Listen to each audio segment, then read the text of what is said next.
Continuing on the same max theme, let's take the max here of salary, the entire column. Brad Williams, Excel Prime. Max C5, C15. We're just going to look at this entire column. Hit F9. See how it changes. All right. No magic here. Just simply max this information. We could modify this here. Max C5, 10. It's going to give us, it'll give us 10. Max C5, C6, C7. If we want to know the max between C5, C6, and C7, we'll get that max. Max C5 to C15, well, that's what we have here.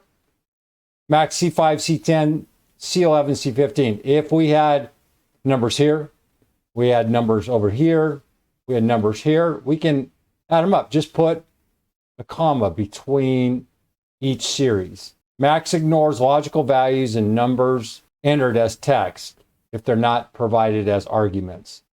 Max -1 true is equal returns 1. Max -1 true 3 equals 3. Brad Williams, Excel Primed.